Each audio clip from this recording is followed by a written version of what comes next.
السلام علیکم ورحمۃ اللہ وبرکاتہ۔ الحمد للہ رب العالمین والعاقبۃ للمتقین والصلاة والسلام علی رسولہ الکریم، اما بعد، قال النبی صلی اللہ علیہ وسلم فلیبلغ الشاہد الغائب، او کما قال علیہ الصلاۃ والسلام۔ محترم حضرات، میں اس وقت ایک بہت اہم موضوع پر آپ سے مختصر بات کرنا چاہتا ہوں، اور وہ یہ ہے کہ ہندوستانی مسلمان اور میڈیا۔ میں اس وقت میڈیا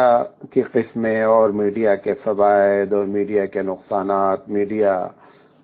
کی تاریخ، اس پر گفتگو آپ سے نہیں کرنا چاہتا ہوں، بلکہ شارٹ میں میڈیا کی ضرورت اس موضوع پر آپ سے بات کرنا چاہتا ہوں۔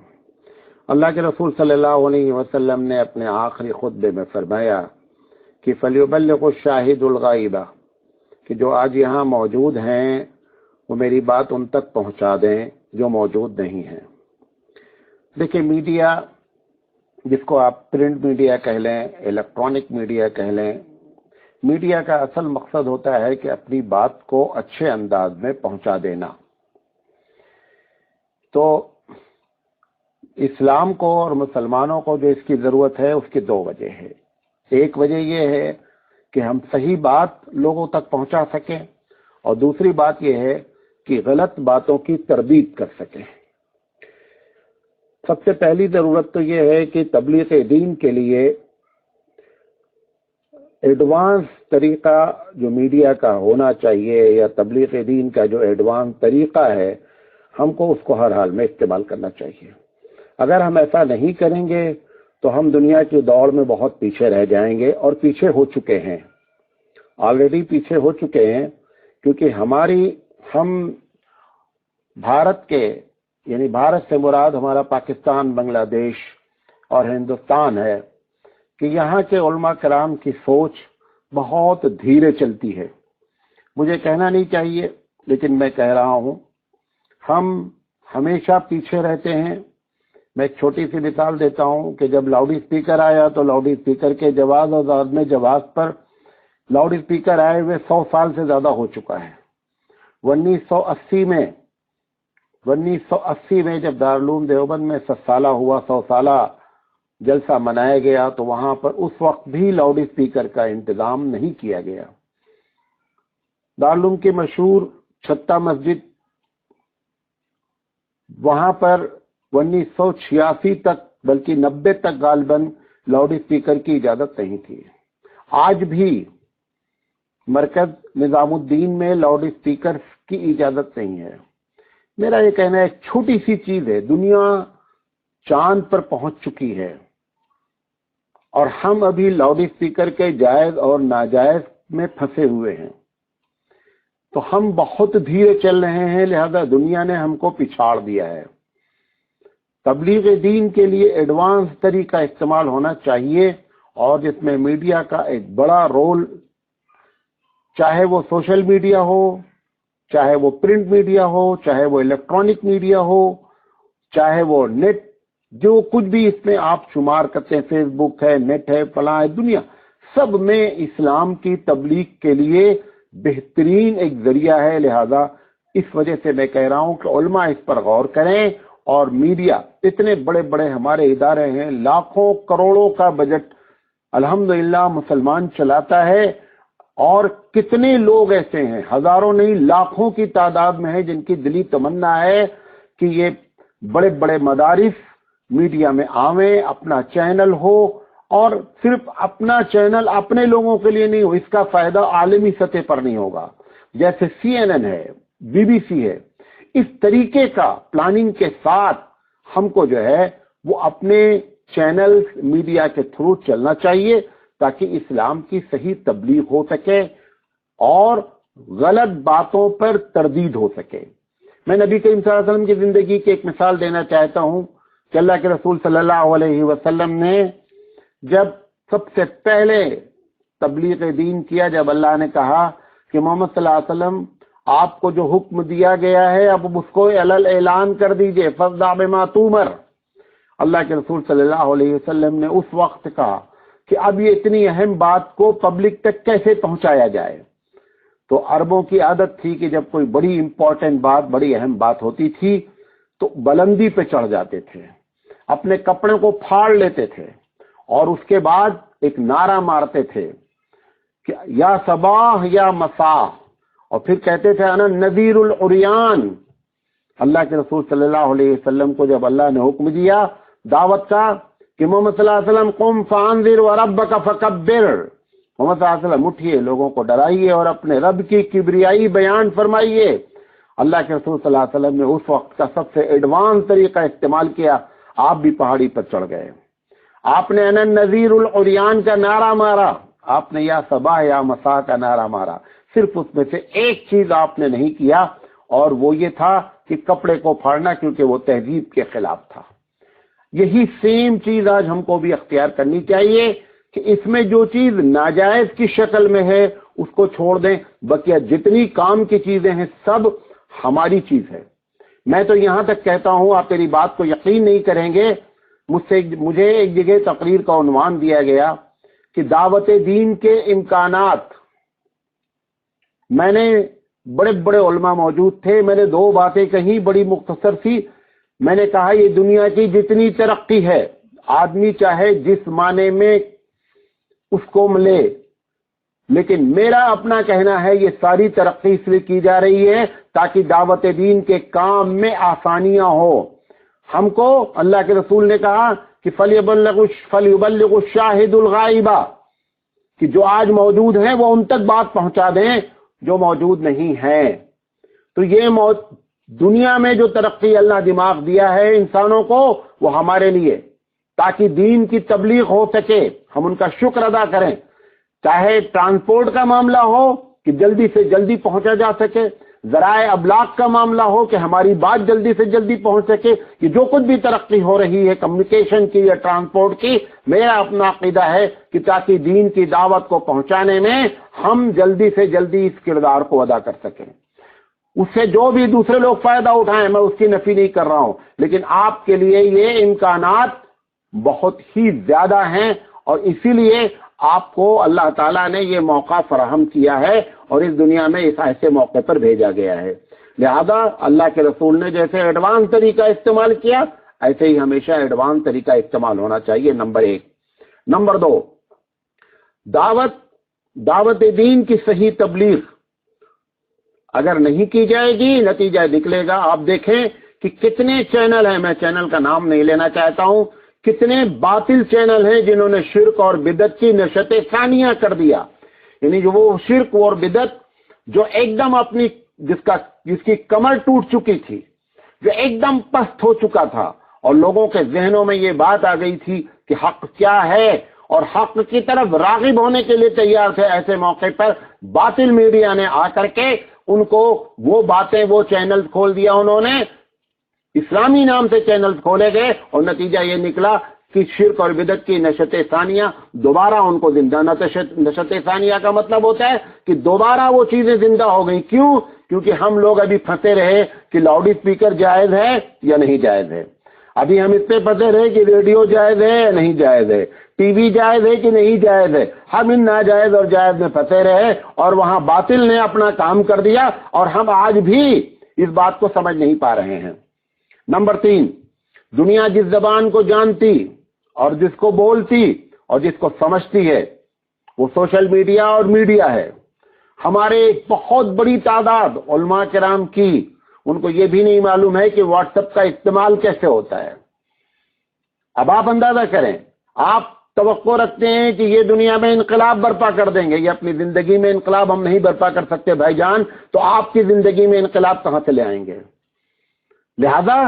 دنیا جو زبان جان رہی ہے، بول رہی ہے، جہاں تک جواز کا فتویٰ ہے، جہاں تک گنجائش ہے، وہاں تک ہم کو اس کو لبرل رہنا چاہیے، آزاد رہنا چاہیے، ہم کو اس کو ٹائٹ نہیں کرنا چاہیے کہ لوگ اسلام کے بارے میں غلط نظریہ رکھیں۔ لہذا کم سے کم غلط بات کی تردید تو ہو سکے، اگر اچھی بات نہ پہنچائی جا سکے تو غلط بات کی تردید ہو سکے۔ نقصان جو ہوا ہے اور ہو رہا ہے، سب سے بڑا نقصان تو یہ ہوا کہ شرک اور بدعت کو اپنے پیر پھیلانے کے لیے پورا راستہ ہم نے ہموار کر دیا۔ نمبر ایک۔